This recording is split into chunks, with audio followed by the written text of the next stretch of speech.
பாருங்கள், ரோஸ் செடி நல்லா கொத்து கொத்தாக பூ வரணுன்னா இந்த ஒரு தண்ணி போதுங்க. பாருங்கள்,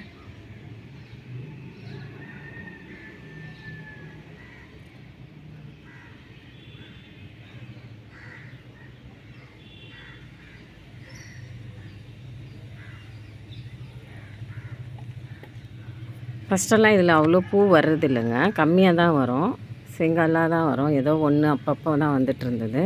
இப்போ நம்ம தண்ணி வந்து டிஃபனுக்கு நம்ம அரிசிலாம் ஊற போடுறோம் இல்லைங்களா, அந்த தண்ணி வந்து நல்லா வந்து கழிஞ்சி எடுத்துகிட்டு வந்து ஃபுல்லாக நம்ம ஃபஸ்ட்டு தண்ணி செகண்ட் தண்ணின்னு எடுக்கிறோம் இல்லைங்களா, அதில் கொஞ்சம் நல்லா டஸ்ட்டெல்லாம் நல்லா திக்காக வருங்க. அதை எடுத்துகிட்டு வந்து மொட்டை மாடியில் எடுத்துகிட்டு வர்றதுக்கு தாங்க கஷ்டமாக இருந்தது. இல்லை இப்போ எப்படியாவது கொஞ்சம் எடுத்துகிட்டு போய் போட்டுடணுன்னு ஒரு டைம் எடுத்துகிட்டு வந்து எல்லா செடிக்கும் போட்டு விட்டேன்.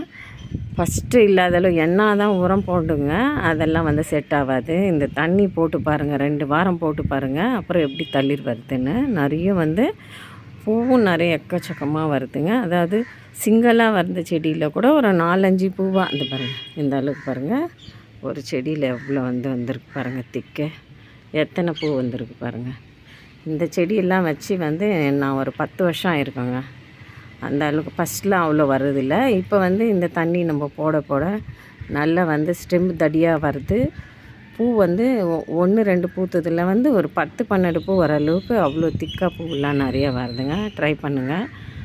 பாருங்கள், அதே மாதிரி இந்த செடியும் பாருங்கள், இதுவும் 10-12 வருஷம் ஆயிடுச்சுங்க வச்சு. இது 2 செடி தான் கொஞ்சம் பழசு. இங்கே பாருங்கள், இதெல்லாம் வந்து கொஞ்சம் புதுசுங்க. இப்போ பாருங்கள், இது பதியம் போட்ட செடி. இது இந்த செடியிலேருந்து எடுத்து இதில் வந்து வச்சேன். நான் ஏற்கனவே போட்டிருக்கேன் இந்த வீடியோவில், இது பதியம் போட்டிருக்கேன் அப்படின்ட்டு. இந்த செடியெல்லாம் இப்போ புதுசாக வச்சுது பாருங்கள், எவ்வளோ ஸ்டெம் வந்திருக்கு பாருங்கள். இப்போ இந்த தண்ணி போடுறேன், 2 வாரம் போடலை, இப்போ தான் போடுறேன். இப்போ பாருங்கள், நெக்ஸ்ட்டு வீக்கு இன்னொரு வீடியோ போடுறேன், அதில் எப்படி பூ வந்திருக்கு பாருங்கள். இதுவும் பாருங்கள், நல்லா வந்து மெல்லிசாக தான் இருக்குது மொட்டெல்லாம். இப்போ பாருங்கள், இந்த தண்ணி இன்றைக்கி போடுறேன், இப்போ நெக்ஸ்ட் வீக் வந்து இந்த செடியிலலாம் எவ்வளோ பூ வருது பாருங்கள். நம்ம நெக்ஸ்ட்டு வந்து நான் ஏற்கனவே ஒரு செடி வச்சுருந்தேங்க, ஆரஞ்சு கலர் பூவு, நல்ல டார்க் ஆரஞ்சு. ஒரு செடியில் வந்து அப்படியே செடியே இலைங்களே இருக்காதுங்க, அந்த அளவுக்கு பூ வரும். அந்த செடி திடீர்னு என்னமோ காஞ்சி போச்சுங்க. நானும் நர்சரியில் போயிட்டு நான் வாங்குகிற செடி கடையில் போயிட்டு கேட்குறேன், அந்த செடி வரவே இல்லை. திரும்பவும் போயிட்டு தான் பார்க்கணும். நெக்ஸ்ட்டு நான் செடி கடைக்கு போகிறேங்க, அது என்ன செடி இருக்குது பார்க்கலாம். அந்த செடி கிடச்சா நல்லாயிருக்கும், அவ்வளோ பூ வருங்க. ஒரு டைமில் நம்ம கட் பண்ணி எடுத்தோன்னா கரெக்டாக ஒரு அரை முழத்துக்கு மேலேயே வரும், 1 முழம் கிட்ட வரும். அந்த அளவுக்கு வந்து பூ வரும் அதில். அந்த செடி கடைக்கு தான் பார்க்கலாம் போயிட்டு. ரெட் ரோஸும் பூத்துருக்கு, இதையும் கட் பண்ணிவிடுவோம்.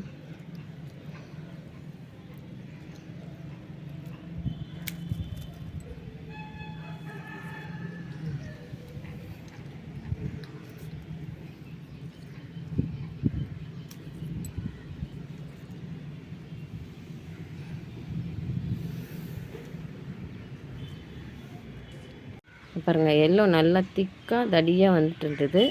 கொஞ்சம் மருந்து மேலே வந்து எறும்பு வந்துடுச்சு போல இருக்குது, மருந்து போடாத விட்டது. நான் எறும்பு மருந்து போடுவேன், கொஞ்சம் இப்போ போடாத விட்டுட்டேன். அதனால் வந்து கொஞ்சம் பாருங்கள் சுருண்டி வருது. இதெல்லாம் கட் பண்ணி எடுத்துடுறேன். இப்போ கட் பண்ணி எடுத்துகிட்டு மருந்து போட போகிறேன். நான் மருந்து தெளித்து விடலாம், அப்போ எப்படி வருது நெக்ஸ்ட் டைம் பார்க்குறேன். வயலட் பாருங்கள், எல்லாம் பூத்துடுது. இது வந்து பாதியில் கட் பண்ணி விடலாம். பருத்தி எப்பவுமே நிறைய பூக்கும், இன்றைக்கி 1 தான் இருக்குது, இதை அப்படியே எடுத்துக்கலாம். ஒரு பூ தான் வந்திருக்கு.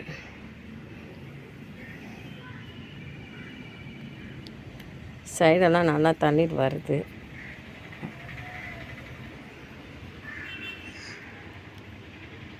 இன்றைக்கி இது 1 தான் வந்திருக்கு. ஃபுல்லாக பூத்துட்டா வந்து மேலே இங்கே கட் பண்ணக்கூடாதுங்க, நல்லா அடியில் வந்து கிளை இந்த அளவுக்கு கட் பண்ணணும். பாருங்கள், காஞ்ச பூ இப்படி இந்த அளவுக்கு கட் பண்ணால் வந்து அடியில் இங்கே வர்றது வந்து கொஞ்சம் திக்காக வரும்.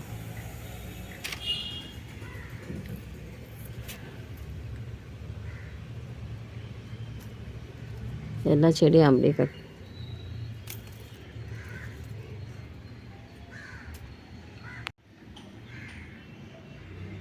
இதெல்லாம் கட் பண்ணிக்கலாம். பாருங்கள், அடியில் இந்த இடத்துல கட் பண்ணலாம்.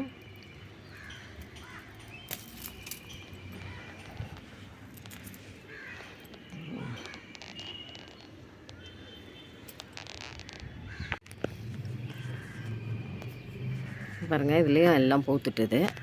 இது அப்படியே வந்து கடைசியில் இங்கே இருக்கிற மாதிரி பார்த்து கட் பண்ணிப்போம்.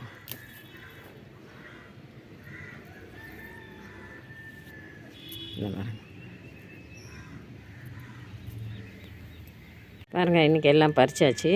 நல்லா ஒரு பூக்கொத்து ஃப்ளவர் வாஷ் அளவுக்கு இப்போ இன்றைக்கி பூத்துருக்கு. இதே வந்து இப்போ வந்து தண்ணி போட்டிருக்கோம். நல்லா நம்ம அரிசி காய்ஞ்ச தண்ணி, அதை வந்து டிஃபனுக்கு நம்ம போடுறது தாங்க கொஞ்சம் நல்லா ஸ்ட்ராங்காக வரும். சமைக்கிற அளவுக்கு அது கம்மியாக தான் வரும் தண்ணி. இவ்வளோ செடிக்கு போட முடியாது. அதனால் நம்ம டிஃபனுக்கு போடுற அன்றைக்கி கொஞ்சம் நிறைய போடுவோம். அப்போ வந்து இதை யூஸ் பண்ணிக்கலாம். கொஞ்சம் நல்லா வந்து எப்படி இருக்குது.